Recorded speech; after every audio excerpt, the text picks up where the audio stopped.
Hey, Thane Rosenbaum, I'm back again. I think some of you saw that we just had a glitch.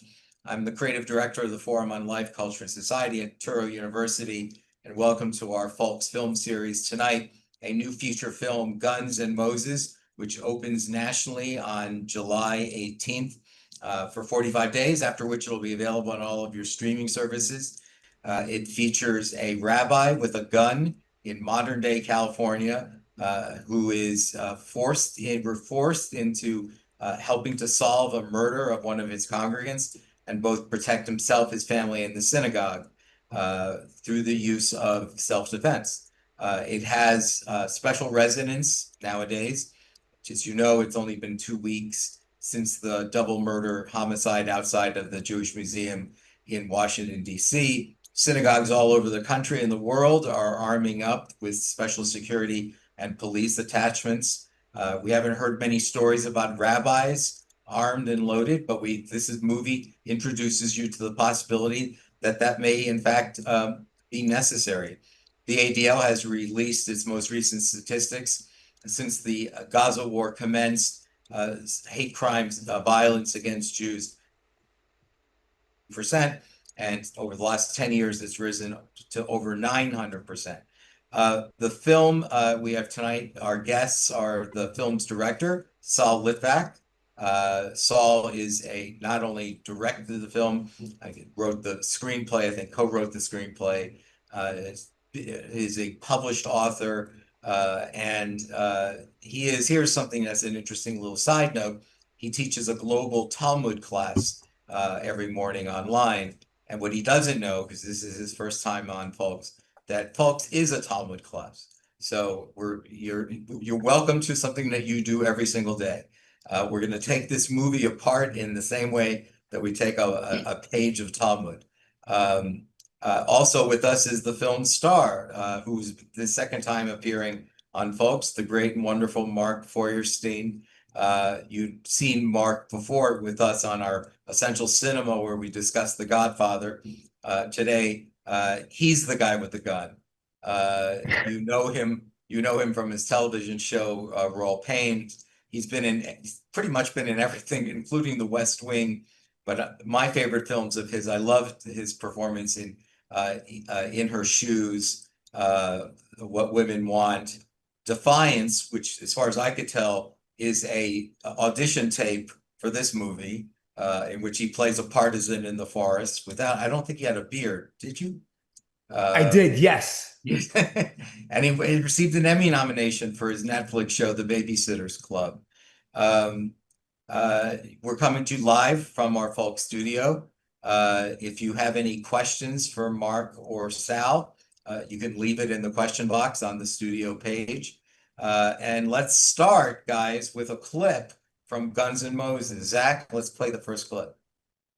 Are you afraid that you won't pull the trigger if you have to? Yeah, and that I will. Misha, my sister has plenty of room. We can just stay with her until the police say that it's safe. No, I can't. I can't leave the community. You can Zoom with the community. Moishe, you were the target yesterday, not them. Everyone in High Desert is a target.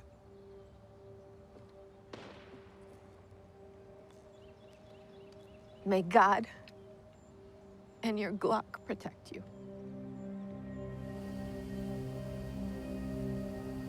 That's the kind of thing you don't hear every day in a marriage. Certainly with religious Jews, husband and wife training in a shooting range and trying to get good at something that it never occurred to them they would need to do. The next clip we'll show you later, you'll see how good Mark gets as the rabbi with his gun. He gets good. Sal, I think everyone who comes to this movie knows, or eventually knows through your own, I think it's something you say at the end of the film. The film was inspired by a synagogue shooting in California, in Poway, California. Many people know of the synagogue that was the Tree of Life synagogue shooting in Pittsburgh on the East Coast. Not many people know about the synagogue shooting on the West Coast. In that one, there was one person I think was killed and several injured. but it had the same feel of this movie. Poway, California is not Los Angeles. It's not San Diego. It's not San Francisco. It's a very small Californian town with a very small Jewish community that could seem very vulnerable out in the Wild West, in a sort of more desolate part of California. I assume that is what motivated this film. Yes, at the time that we were figuring out the thriller that we would make, and we knew it would be a Jewish thriller, and we had been studying the thriller genre, watching one every day for 2 years, and figuring out what would be the story. And then the shooting happened in 2019, which is not a couple hours from my house, and I went down the next day and attended the funeral of Laurie Gilbert Kay, and I interviewed Rabbi Goldstein. And then watched him become a national figure in the ensuing days, calling on the public and the Jewish public in particular, but the whole public, to do mitzvahs and to do good deeds in memory of Laurie and make something meaningful come out of the tragedy. And I was already very attuned to this question of Jews, the Jewish people, being in danger, and had joined an organization called Maganam, which means Shield of the Nation, which trains and licenses volunteers like me. And I'd never been a gun guy before, but to learn their way around the firearm, to carry it, to defend our houses of worship. And please God, we should never need such skills. But if we do, we will not be a soft target. Mark, you are an East Coast guy, New York City kid, wrestled on your high school team. But I have a feeling, since I know you, that you didn't have much experience firing weapons. It's just not a New York City thing.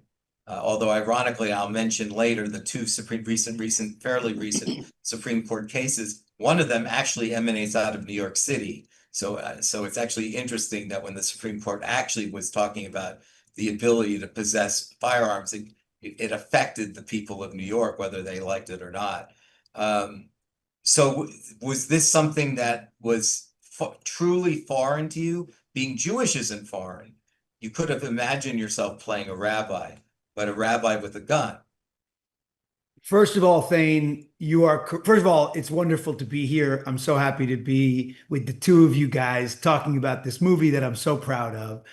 And though you may be basing it on a cultural stereotype, you are 100% correct. I was not, the only shooting I had done was in riflery at camp when I was about 12 years old, 14 years old.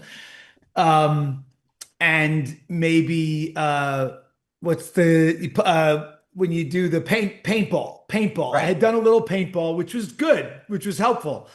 But what was most helpful was that Sal Litvak is a shtarka who took it upon himself to be able to defend himself and his family, so that you have a writer-director coaching the actor on a story that's very personal to him, but where he can actually advise us and get us the greatest advisor, the guy from Maganam, whose name is Rabbi Yossi Elfort, who created the organization, who was amazingly helpful. So we know, I'm just reminded of this shooting in Copenhagen, in Denmark, a number of years ago. You know, European Jews are much more familiar than American Jews. You know, the two synagogue shootings in Pittsburgh and Poway, you know, in Europe, this is very common. And there was at a bat mitzvah in Copenhagen, there was a shooting by an Islamist, and the security guard was killed. None of the congregants were killed, but he was killed. And it reminds me of, in your film, you do have a security guard who doesn't appear to be Jewish. She's obviously trained in self-defense. But what's interesting about this, right? What's interesting about this film, Sal and Mark, is that she, from the outset, is in favor. She's like saying, "I'm here, but I shouldn't be the only one." Right? This is an unusual in New York City, including my own synagogue. There are police people stationed outside, and there may be someone inside, as far as I know. But I've never heard the security people themselves say, "You know what, Rabbi, it's time for you to learn how to defend yourself." I think that is a tougher sell, not just to a studio executive, but even to just regular mainstream Jews. You know, there's definitely a distinction between sort of large Reform and conservative synagogues and Chabad synagogues or Orthodox synagogues generally, just starting with numbers, right? Reform synagogues and conservative synagogues often have 500, 600, 800 families, over 1,000 families, and they can afford to have armed guards standing in front of the building.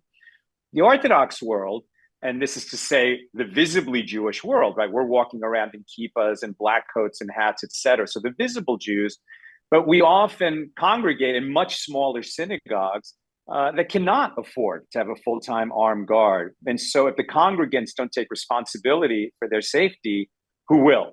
Well, no, that's what the but guard was saying. do we know that there are synagogues where this is actually happening? Oh, I mean, this is a completely real phenomenon in Brooklyn, in Hancock Park, where I live in Los Angeles, Atlanta, everywhere. Oh, yeah. The Orthodox world is armed. So that's the important takeaway is that if you're not at a large synagogue in a mainstream city, it's very possible that members of the synagogue are coming on Saturday armed in case something would happen, in part because there may not be paid security to be there anyway. Yeah.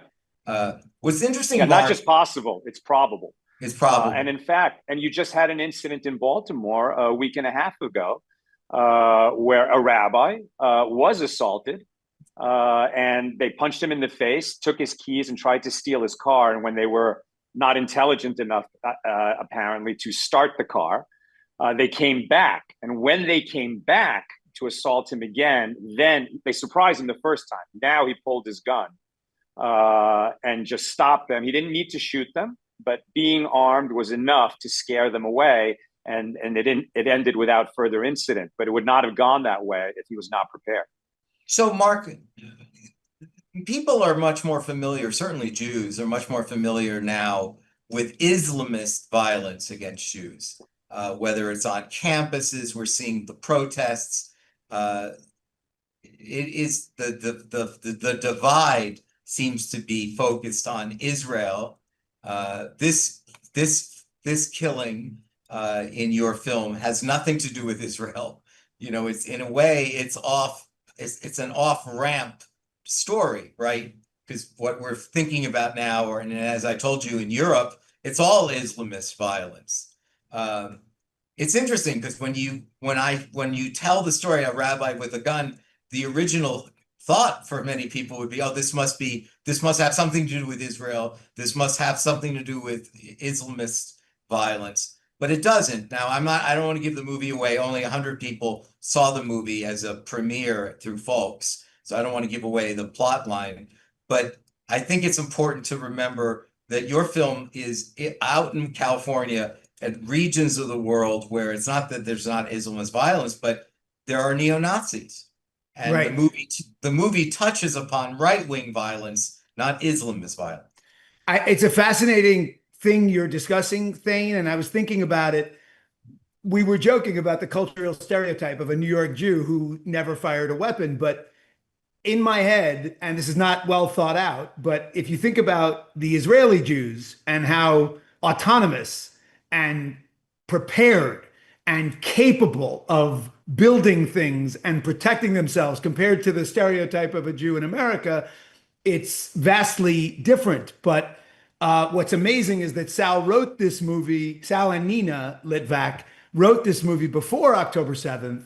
Right. And here we are 2 years post October 7th, where Jews have, you hear the phrase woken up, and they are taking their own safety into their own hands and getting ready and armed and protecting themselves, because there is a subtle and not so subtle realization that we can't rely on anybody else to protect us. Not a lot of people have our backs. Many do, but many don't. And so, the stereotype is certainly being challenged and reinvented in the last couple of years. And Sal is leading the charge. Sal, in your leading of the charge, if we wound the clock back and you were able to see what was happening after October 7th, would you and Nina have still told this story? Or would you wanted to tell a story that is, because again, this is very different, you know, the left wing, the combination of left wing with Islamist violence is a separate question from what still exists is right wing violence.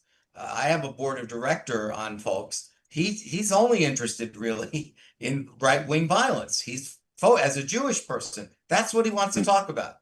And no matter how many times you tell him where violence is emanating from, he goes there. So he's gonna love it. He's gonna love this movie.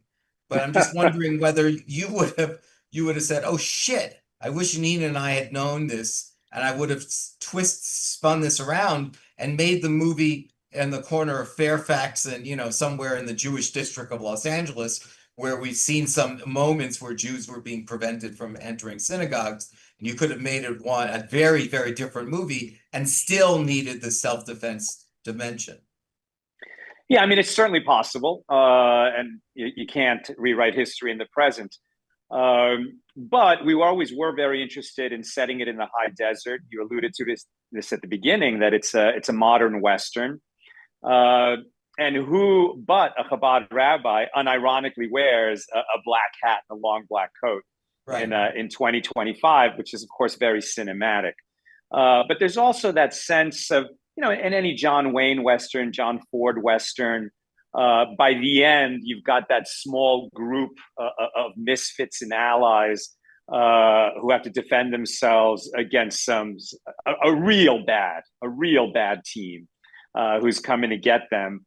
And do they have what it takes? Will they be ready? The sense of desolation. And that sense of desolation. Right. Exactly. I mean, you know, Sal Litvak and his wife and Mark, you know, basically took the concept of Sergio Leone and you know, Eastwood spaghetti Western and said, you know, we'll make it like a chicken soup Western, you know, like it has the same feel of a Western. You know, I love the fact that you know, there's this solar farms that is sort of a part of the landscape of your desert.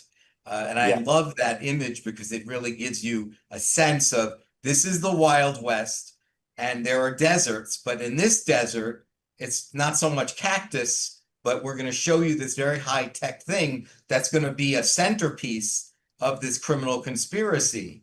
Because, you know, all we know from Westerns out on the high desert is people are looking for water all the time. You know, they can't find the next town, right? And in your case, your people drive and there's solar farms, but it still gives you the feeling of emptiness, right? That human life doesn't exist. Mark, you know, I'm wondering whether, as you've been an actor for a long time, the Western has come back as an American art form. I think Taylor Sheridan has a lot to do with this in Yellowstone in 1923. I remembered seeing one of his earlier films, Hell or High Water. We're seeing more of the genre. I think that I wonder if you realize, I'm older than you, that if you were coming up in the 60s and 70s, most of the television shows, certainly the higher rated ones, they were all Westerns. I don't think people realize that this is sort of a uniquely American art form of cowboys with a gun. And in this case, the cowboy wears a black hat. He's a rabbi. But do you think, was that part of the thinking here that, wow, you know, we got the benefit of the Western coming back and we can do a revisionist Western? I mean, I've always loved watching Westerns. I'm no expert on them, but I do love the genre and the brilliance Sal and Nina had to take a story about a rabbi who takes it upon himself to protect his community, as I think he quotes Hillel when he says, in a place where there is no man, be the man. And that's what this guy, I get to play that guy who not only quotes that line, but actually does it. And, you know, there's also a great post that Sal and I collaborated on recently, in which Sal shows how those, the solar farm is used like in North by Northwest. So another genre Oh, I that love that. Yeah. Sal manages to get in there. So, uh, is there a planned screening for the NRA? Are you in touch with the NRA guys? I mean, it seems to me that this is a film that has a lot of elements that they would find enormously interesting, precisely because of what Mark said before, that it seems counterintuitive for Jews to be armed. But you're saying, don't be so foolish. They are. There are places where they are. And especially nowadays, they have more reason to think about this. I'm giving an audience something to think about. And the NRA has an interest in gun ownership and also safe gun ownership, right? Yeah, that's exactly right, Thane. We are reaching out to them. I hope we'll organize something with them.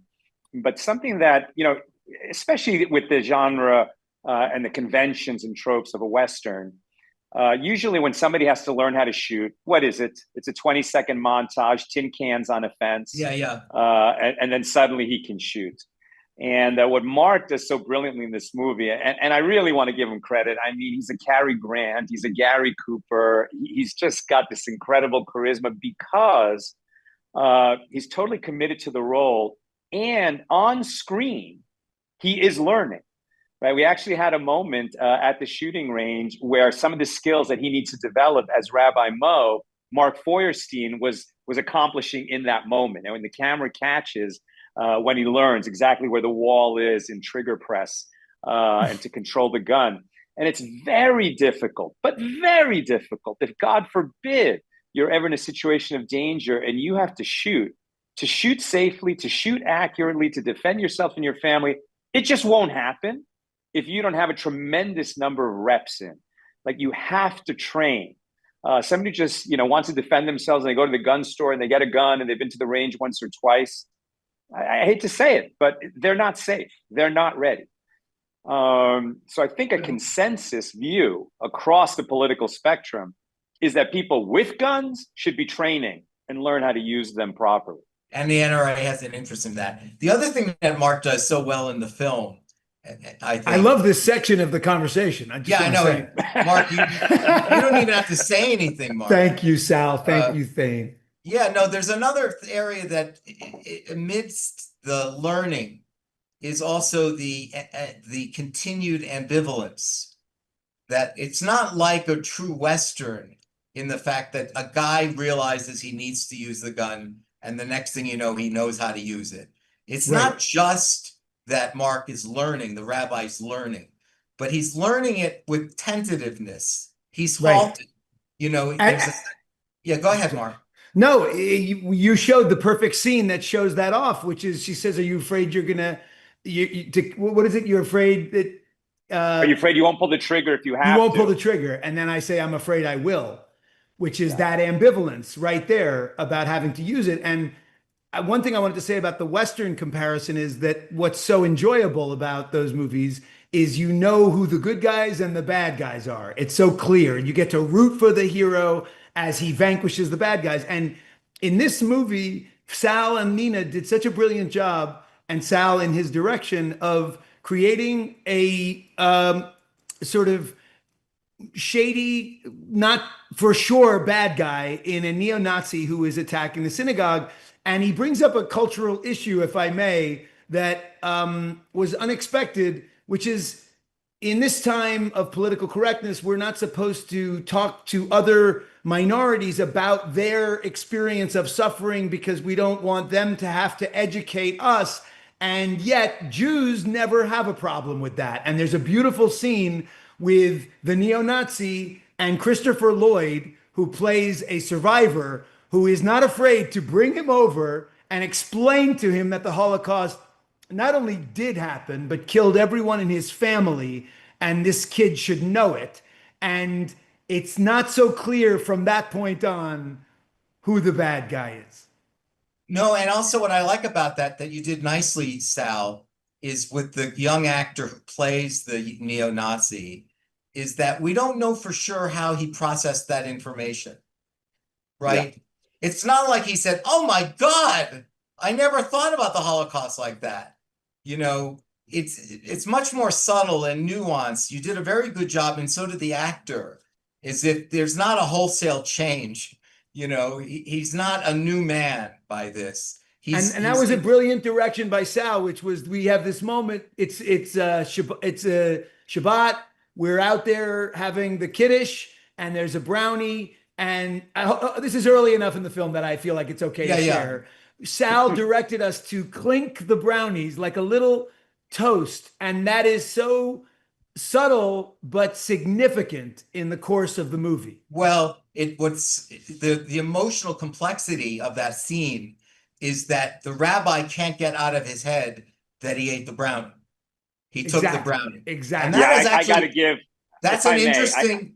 That's an interesting moment, because that's, again, it's very subtle. The rabbi understands something that everyone is saying, "Oh, big deal, he took the brownie," and the rabbi understands, no, it has big meaning.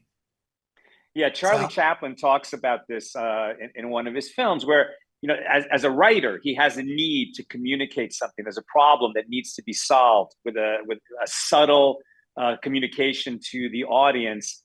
And Nina, my wife, my partner, my co-writer, she really solved this problem, right? Because what we needed to solve is that the rabbi is sure that this kid didn't do it, but everyone else thinks the rabbi's nuts, right? So why does the rabbi have an instinct that this kid who's an avowed neo-Nazi? Now, as we get to know the kid, we realize, and this is an important issue, I'm sure that Thane, you have a lot to say about it, but there are a lot of people who hate Jews who've never met a Jew. They've been radicalized online. They've heard a pack of lies. The lies evaporate when you just show people a map or share some facts with them. But they never get that chance, right? Because they're in their bubble. They're only talking with people who are radicalizing them and like-minded. And you can't insert facts in history and geography. But also, guys, in that climate. The fact that this scene takes place in a shopping mall, an outdoor shopping mall, you know, in the West, you know, on high desert, it's enormously interesting, because again, it's not even in an ornamented synagogue, right? That this is basically standing outside a shopping mall, an outdoor shopping mall, where this conversation is taking place. And because of that, in an interesting way, it's so normalized that you're able to humanize the Jews, right? That he meets them in a way on almost his turf. You know, he doesn't meet them on their turf. He meets them in a way that he can see them. He's not blown away by the Torah. He's not thrown by all the imagery and the visuals of being in the synagogue. He's just standing outside as if he was buying a Dairy Queen, and he gets a brownie. And I think that, again, what you and Nina did, subtle, but you could see how that's not how it would normally be shot. Normally, you would say, you got to take them in a synagogue. And you say, well, they don't even have a building yet. I know, but they've got to get a Torah. Something needs to happen. And you're saying, no, not really. Just Jews standing outside a shopping mall will get this scene done. Now, Mark, I'm curious that what you think about that the film steps into a major political divide in the country.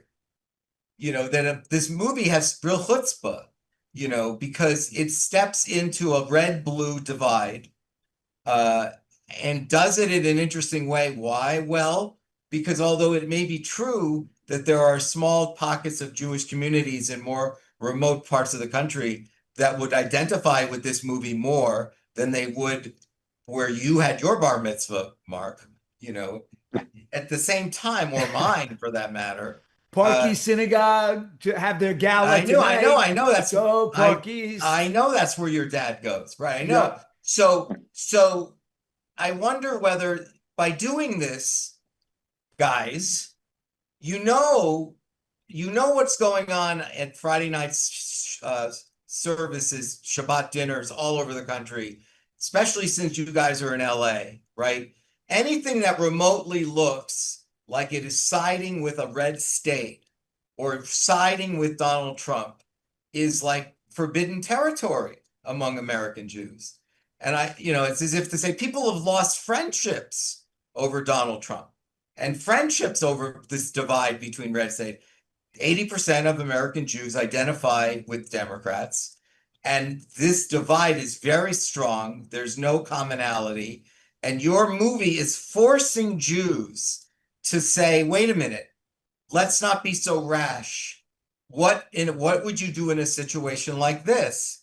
And I don't know whether this has come up. The movie hasn't opened yet, but we're now taking batting practice, gentlemen, because this could come up. This issue could come up. You might need to explain yourself. This movie supports Donald Trump. This movie supports MAGA America. And the answer is, no, it doesn't. But you can see how some might think that it does. I mean, it's a beautiful film, and it tells a very specific story. And, I think it's more about addressing a stereotype of a Jew that Woody Allen made famous, Oliver Sholem. I mean, because he's canceled, but, of the Nebuchadnezzar Jew who's very passive. And this movie takes that head on with a very thoughtful character who doesn't want to ever use his gun, but is prepared to. And that you referenced the movie Defiance that I was in. That is another movie about tough, badass Jews who are willing to do what it takes to protect their family if they can't rely on others. That isn't political. That is survivalist. Yeah. But it's funny. I meant to say about Defiance. Ed Zwick, who directed that film, is a former two-time guest for FOLCS. We've had him twice. I love him. So we love Ed here. But when you mentioned that a moment ago, that's because the character that you play in that movie holds on to what it means to be a Jew. But the Bielski brothers are badass Jews that the Jews disowned before. They did not embrace them before. They were like the bad kids, right? Stay away from It's very much like the Samson story, right? Exactly. Who was an outcast. It's a very different thing. It's like Mark, But by the time he came to New York and was a cab driver, people would be waiting at his door at all hours of the night just to thank him for saving their parents and grandparents. And as a result of the 1,200 Jews who were saved in the forests of Belarus, there are hundreds of thousands of Jews today. Right. And he certainly wasn't an outcast, in the aftermath. So Sal, that's your opening, isn't it? Your opening is to say, this shows you we're ahead of the curve here. This is a Bielski moment. And it's in Bielski moment with a rabbi that this exists. And given what the world is looking like, there's nothing wrong with this existing. This is a survivalist impulse. And this is something that was essentially becomes essential. Yeah, it's absolutely right. And you've also, because the movie is so unique, we already touched on some of those elements. There are others, but it's actually one of the few movies that could bridge that cultural divide. It can bridge the divide between politically conservative Jews and liberal Jews, politically liberal Jews, and also the alliances that we have with our Christian brothers and sisters, who are the greatest supporters of Israel in America right now. I'll tell you a little story that goes right to the heart of this, Thane, is that when we finished cutting picture, and before the sound work was done, my producing partner showed the movie to a big agent at a major agency whose job it is to sell independent movies to distributors. And he said, great movie. You guys are going to make a lot of money in streaming. I said, thanks, but we see this as a theatrical film. He said, yeah, but how many Jews are there really? New York, LA, Florida. I said, well, that's an important part of our audience, but a much larger segment of our audience is Christian and conservative. And he said, what are you talking about? Those people hate Jews. Now, that is a degree of cluelessness in a major player in Hollywood whose job it is to know what America likes and is looking for. That's astounding. It's like he never talked to the people he flies over on his trips between New York and LA. Now, I know that population, that audience very well because of our work at Accidental Talmudist. My wife and I run a Jewish wisdom platform where we share what's beautiful in the tradition stretching all the way back to Mount Sinai in a way that's authentic and accessible. and we have 1 million followers on Facebook, 300,000 more on other platforms. And probably half, and maybe even a little more than half of that audience is not Jewish. And it tends to be Christian and conservative, and they very much appreciate that audience is a our total tradition. mystery. That audience is a total mystery to this guy. Like, To this guy. Yeah, Exactly. to this guy, he doesn't see the existence of that audience that looks at a film like this. The description alone about a rabbi that needs self-defense to defend his congregation doesn't see the romance and the power that would draw an audience in and say, oh, wow, you know, a rabbi needs to learn how to use a gun in order to protect his family.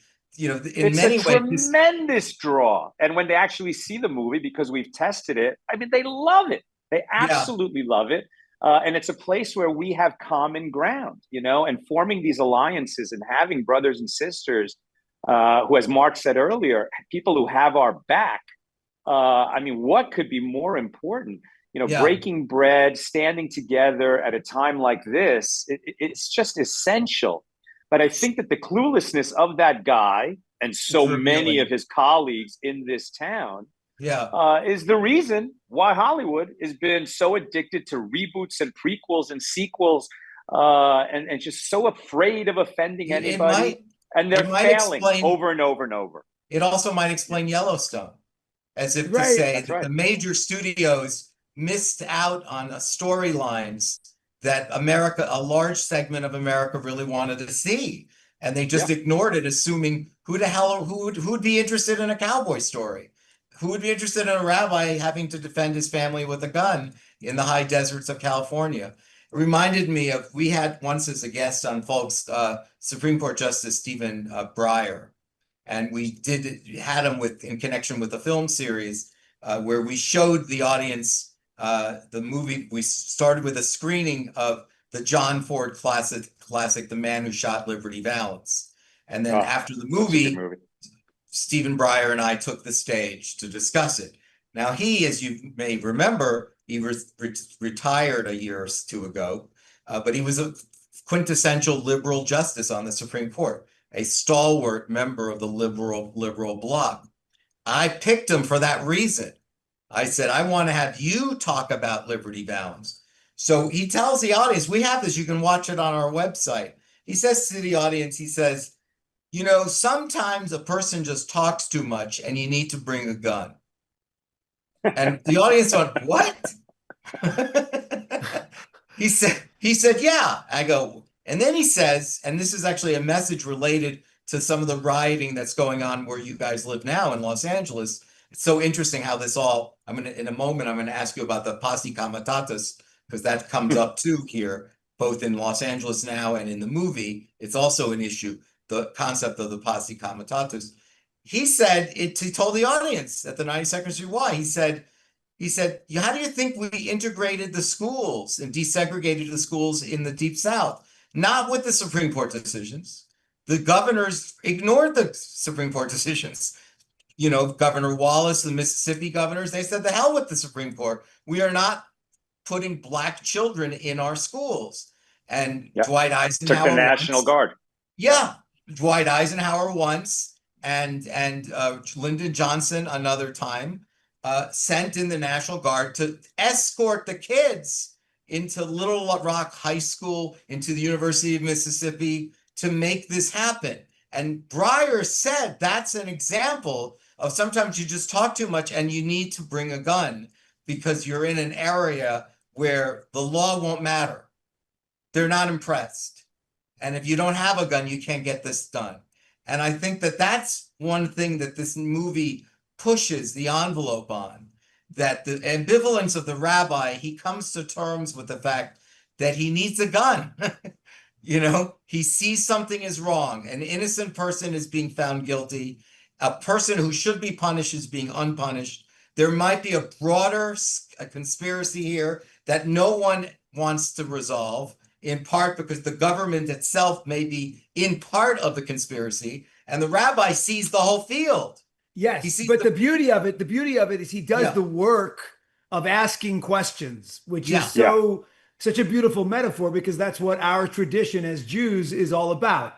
He doesn't just bring his gun to a knife fight and kill his enemy. He doesn't pull He he's does the not Clint work and the Eastwood. research, and all the while, everybody thinks it's the neo-Nazi.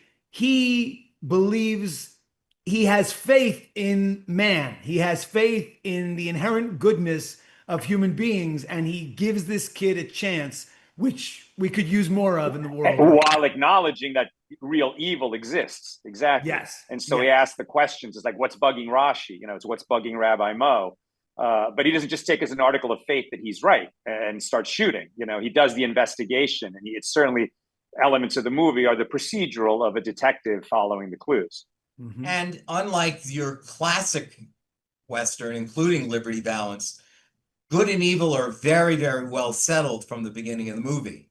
And this movie, what makes it revisionist, there's so many reasons it's a revisionist movie, but it's precisely because there's a complexity to good and evil in this film on multiple levels, multiple potential both victims and perpetrators, right? That Rabbi needs to, as Mark said, ask the right questions in order to sort of solve a mystery, as opposed to just the good guy going, like The Searchers with John Wayne. He spends the whole movie going after this one Indian, and it's already been established that he's got to go after.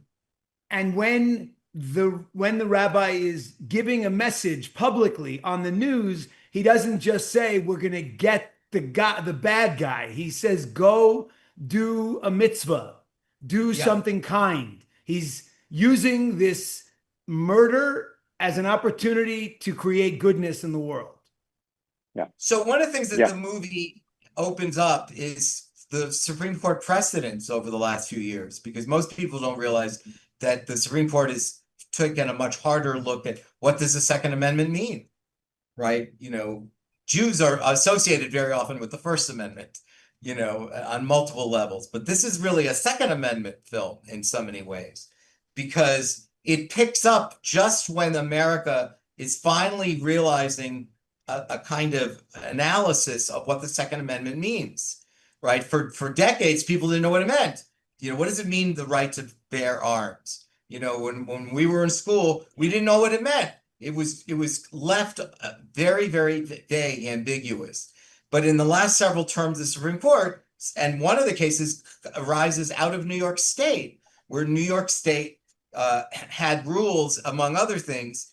There used to be a rule that you couldn't carry your gun. You could have a gun in your house, but you couldn't carry it outside your house. So if you had two houses, you have to have two different guns. And you couldn't even, you had to somehow or you have to go to a shooting range. And so the Supreme Court in the last several terms has said a few things. One, that you have an absolute right to gun ownership in your house for self-defense purposes. And then the second case that a term later said, and you can carry it as long as it's also for self-defense purposes and it's not visible. And that's now Supreme Court precedent. And Justice Thomas, in order to arrive at those rulings, literally said, well, you have to look at the history of the United States and the way we understood guns in history. And a lot of liberals didn't like that, because what he was really saying is, watch any movie, about cowboy westerns, and that's how the West was won, and people carried guns and they were visible. And this is very much part of American history. And so I think it's interesting that you're stepping in an area that is very new, especially in Hollywood, because you're raising this question of, these guys are not cops. They're not drug enforcement agents. They're rabbis, and they're being told, maybe you should have a gun.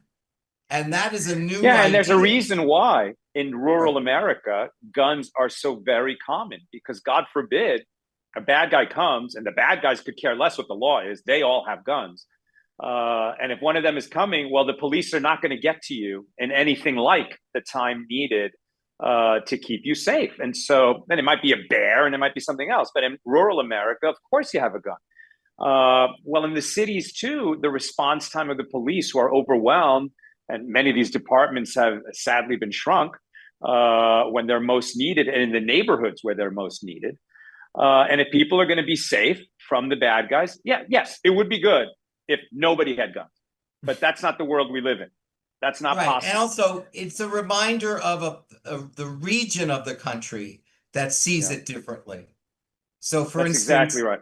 Mark is from New York, and he probably knows Martin Scorsese makes New York movies. And one of the movies that he made picked up on a history, the Gangs of New York, because there was a time where the most dangerous place on the planet was a neighborhood called Five Towns in New York City. 5 Points, sorry, not 5 5 Points, That's yeah. a Jewish name. Yeah, 5 Points. 5 Points was essentially from the Brooklyn Bridge down to Reed Street, covers a little Tribeca, Foley, not a little of Foley Square, the City Hall. That's where it was. And it was the murder capital of the planet. But what's interesting is if you watch the Daniel Day, the Martin Scorsese movie with Leonardo DiCaprio and Daniel Day-Lewis, it was the most dangerous place on the planet without guns. Guns were not how it was knives and hatchets and other things. And that's such an interesting thing to think. At the same time that the West was being tamed with people wearing holsters and guns in New York City, which was way more dangerous than anything in Arizona or Wyoming, anybody walking anywhere near, they would get stabbed and killed. And so it's so interesting, these competing visions of violence in America. The Western vision, which is a gun culture, and the Eastern vision, which is really sort of a knives culture. The interesting thing was that Europeans were watching American films of the 30s and 40s, and they had a stereotypical image of Americans as cowboys. That's what they thought an American was. They wouldn't have known 5 Points. I want to get to this, what's going on in your local area of Los Angeles, the Posse Comitatus. What's interesting is that the Posse Comitatus is a principle of both an American and British law, which says that a couple of things, but the main thing is that the federal military cannot be used against the citizens. They can't be used for the purposes of law enforcement domestically. A military can be used only fighting foreign wars. But it also means something else, which is why all movies have the sheriff rounding up a posse, right? He always says, I got to round up a posse. It's because it comes also from the concept of the Posse Comitatus, which says, if I'm the sheriff, you have to listen to me. You have to join my posse. It's not an option. It's a crime if you don't. You have to join my posse. You know why? Because it's the price of living out here. Living out here means that there are judges, they're not here, their lawyers are not here, and there are very few cops. There's a sheriff, maybe. And so we've got to handle this ourselves. It's a local matter. And if I ask you to join the posse, you have to. And so when you hear the term of art now, the statute of Posse Comitatus, it actually originates a little of that idea, which is we don't call in the army. It can't bring in the federal army. It has to be a local matter. But it's interesting, Mark, in your movie with Sal, the posse is your family. Right. Right. Well, there is another posse emerges in the community, but we won't talk about that one. We'll talk about the family. And yes, a posse emerges within my family. My son wants to join that posse. Our security at the synagogue wants to join. Everybody, I'm sorry, I'm giving too much away. But the point is, like from the beginning, in a place where there is no man, be the man. You have to take it upon yourself. And we heard so many stories. On October 7th, I recently met Eli Beer, who runs United Hatzalah in Israel. So many individuals who took it upon themselves to go right into the face of danger to, face Hamas and to protect their fellow Jews and get them out of there. And it's no one other than their conscience and their faith told them they have to go because no one else is going to go. Yeah, but let me tell you about the Litvaks. Let me tell you a little about the husband and wife. Something you don't know. They cheat. Oh. I'll tell you how they cheat. Okay. They brought in Gal Gadot. They introduced a character in this movie as a reminder that the Israelis know about this stuff. And I thought it was a very interesting twist, because there is an Israeli woman who has serious special forces credentials. I'm really selling your movie for you guys. On top of everything else, there's a Gal Gadot character. There's a character that she's just a member of the synagogue, but she's not. She knows more about guns than anybody. She was a special forces Israeli officer, and they sent her in to the very thing that Mark just said, in the face of danger. You know, it was very easy for her to pick it up again, because that was part of her culture. And I wondered whether, whether that was in your mind, not Wonder Woman per se, but it's to say, yes, it's true that there's the stereotype of the Jews who don't want to touch a gun, but that's not true of all Jews. But that's a luxury. Yeah. Exactly. That's a luxury that Israeli Jews have never had. And if they were not ready to defend themselves, there would be no Israel. There's also a very strong I'm just feminist. asking, is that why you put her in the movie? Is that why you introduced that character? Yes, because that's part. If we're going to get away from the Nebushi Jew or the shticky Jew, then of course some of the other kinds of Jews that are in the world and that certainly have interest for us would include Israelis and their attitude toward defense, and very much the fact that it's not just the men. Right? Very much, there's men and women in the IDF. They're very capable fighters. I think somebody's going to make a movie about that women's tank crew on October 7th and the heroics they did. But there's something very feminist about guns in that, it's going to be very difficult for a woman who weighs 105 pounds to take a broadsword and go into a crusader battle and come out alive. But a gun is a great equalizer. And to fire a gun effectively and safely under pressure takes presence of mind, it takes accuracy. It doesn't take tremendous physical strength. So that is another aspect of what's going on in the real world, especially in the Orthodox world. It's not just the men. Women are at the range. Women are getting trained. Women know how to handle those firearms. And the rabbi's wife, thank God.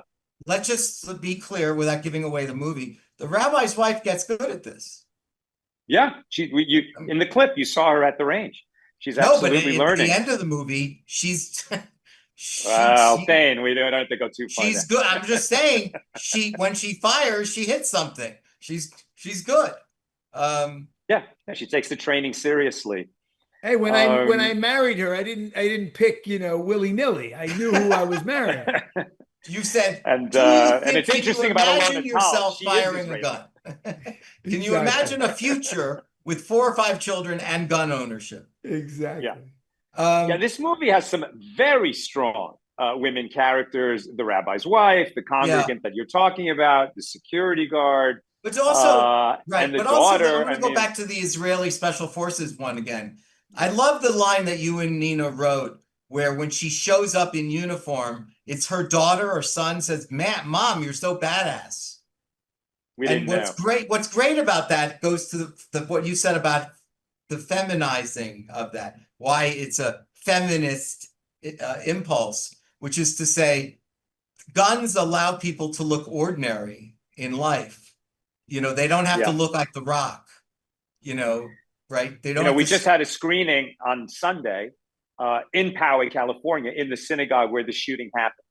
It was a big crowd. They really appreciated the movie. I mean, they loved it. They're all very committed to helping the movie succeed and bringing groups to it. But one comment after the screening that meant a lot to me was a woman came up who's not Jewish, but wanted to come and see it, and who's a Navy veteran. And she said, "Thank you. Thank you for having a woman with a gun in a movie who is not some kind of butch stereotype, that she can handle herself with a gun, and she's also feminine. And you can have 2 sides to the same person. And you can have 3 sides, you can have 5 sides. I mean, people are multifaceted. And when you reduce people to stereotypes, it just hampers creativity. So it was just natural for us to have characters that have these sides. And if That's I may why also I said you guys cheated. That's why I thought that it was a real misdirection. We didn't see that coming. And in without doing a lot, right? Without doing a lot, it's a little like the brownie, right, guys? It's a little like the brownie. without doing a lot, it does a lot, right? It introduces a whole nother dimension of Jewish self-reliance and self-defense. It introduces human the idea connection that across divides. Yeah. And the one thing I wanted to say to what Sal was saying, it's so beautiful that he went to Poway because, you know, we know what happened in Poway and we know what happened at the Tree of Life Synagogue where so many more died.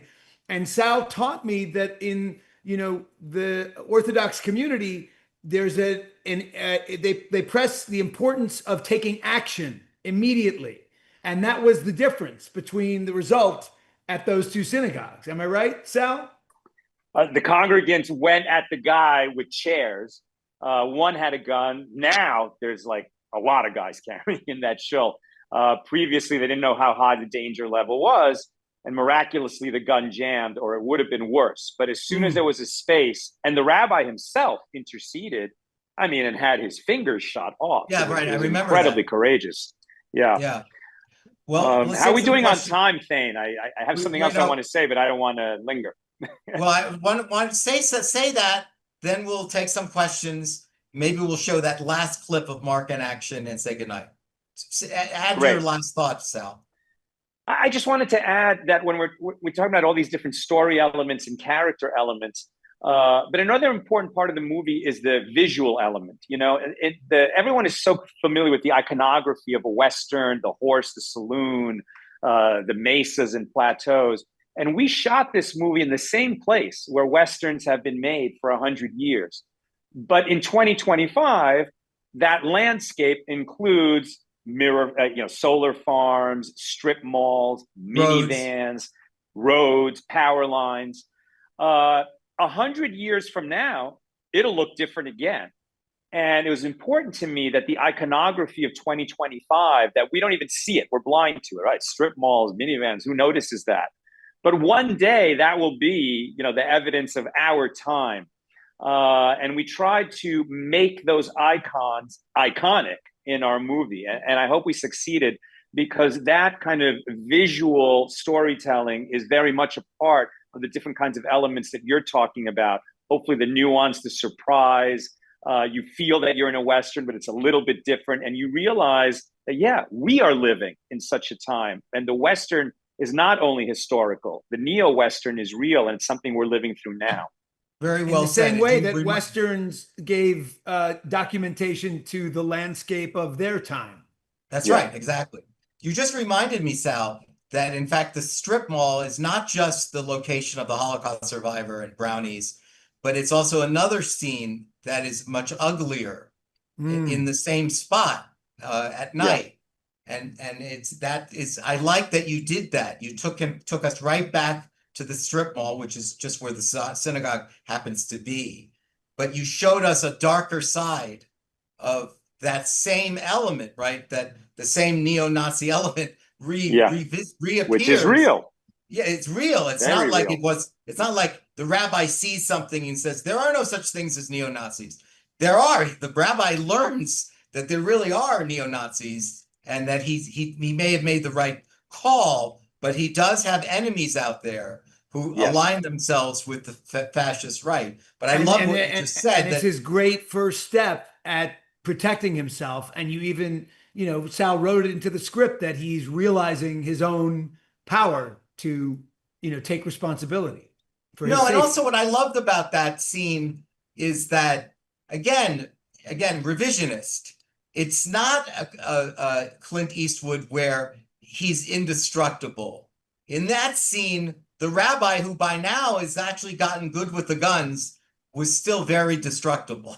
You know, he was still vulnerable. Very vulnerable man. He's still slightly built. He's still coming up against people much bigger and stronger who punch people for a living. And the rabbi's just not ready for this, no matter what. And I liked that scene because it shows even with self-defense, there are still limitations. It doesn't answer all questions, unlike the conventional, Western, where it's pretty simple. Just shoot everybody. And you get the right result. Let me just take a few questions and then we'll watch a little clip and we'll say goodnight. So this one says, what do we do in cities like New York City where many voters are trying to decrease police presence. Is it just every man for himself? Tough question. I mean, there's two questions there, right? One is, what do we do about they're trying to defund the police, which is not a good idea. That's not a good idea for liberals. That's not a good idea for minority communities. That's not a good idea for anyone. Are there corrupt policemen? Yes, I'm sure there are. Is that the majority of policemen? No, it really is not. And they're stretched so thin already in a crime-ridden society that that's not the answer to anything. Having said that, the police, even if there were a lot more of them, they couldn't get to every emergency when it happens.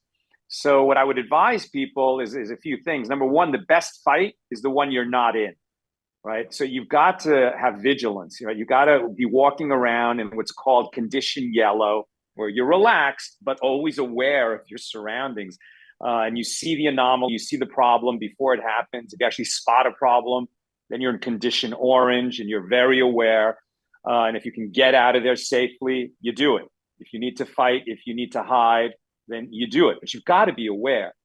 And then guns, other kinds of defensive weapons, whether it's a taser, pepper spray, all these kinds of things, they're tools. They're just tools. But we can't be so, embedded in whatever our politics are that we lose touch with what's really happening in our society right now. And Jews have got to take care of themselves. If we take never again seriously, then we are responsible for our own safety. Thank God we have allies at this time, but we need to be able to protect ourselves too. Mark, since you had a Talmudicist on staff as your directors, you just so happens, and you attended an Orthodox synagogue as a boy, did you say to Sal, you know what?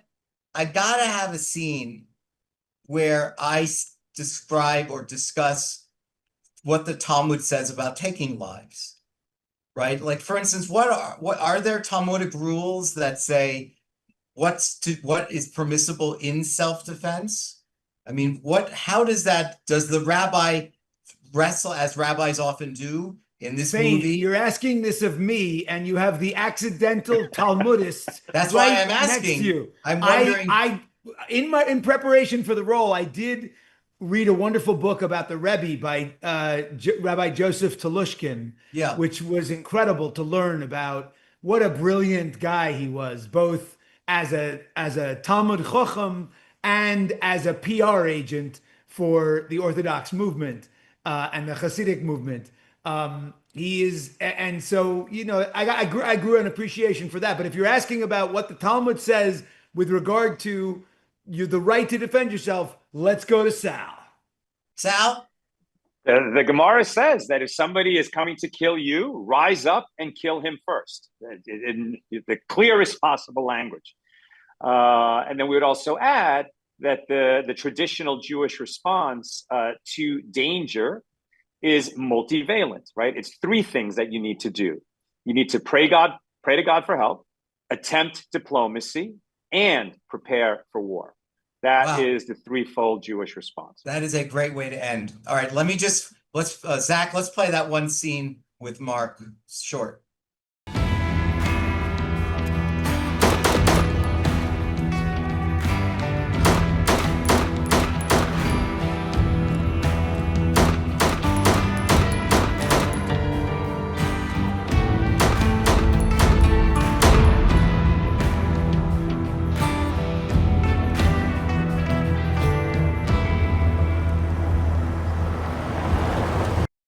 Come on, that's Sal great. made such a point of getting my finger up off the safety and putting it in the right place right after. I remember it so clearly because we had the gun coach was our director. It was the best. And also what I love about that, why I picked that scene, it's not just an action shot, but it's the revisionist Western for 2025, because the rabbi's going to get in on a car, not on a horse. He's going to get in a car, and the landscape, baby. The landscape is going to have wires and the things of modern technology. But in a way, it's just like that scene we always saw where people are practicing with saloon bottles, you know, and he's practicing, and he has to get in his horse and go back home. Before we say goodnight to our friends and send you off to watch this film on July 8th, take out your phones for your QR code.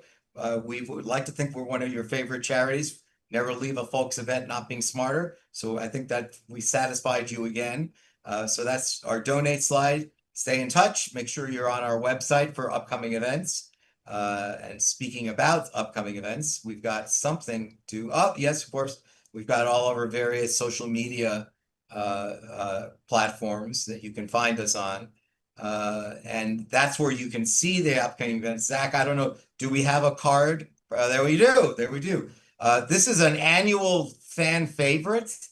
Sells out every year at the 92nd Street Y. Thousands watch it. Law of the Land 225, the Supreme Court's Law and Year in Review. It's a layman's guide to what just happened at the Supreme Court for a year. It's funny, it's witty, it explains it in ways that we do at FOLCS, and it's remarkably popular. I think this is our 13th year or something, and we have a rotating cast every year of different talented people who really know how to explain this and demystify the court.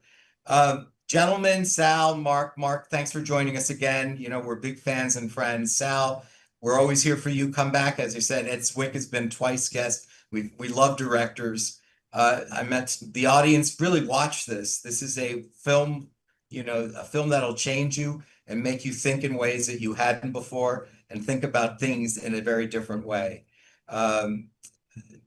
Good luck, gentlemen, on the 18th and for the streaming channels as well. For FOLCS, I'm Thane Rosenbaum. Good night. Thank you so much, Thane. Thank you, Thane. It's been a pleasure and an honor. It's fun.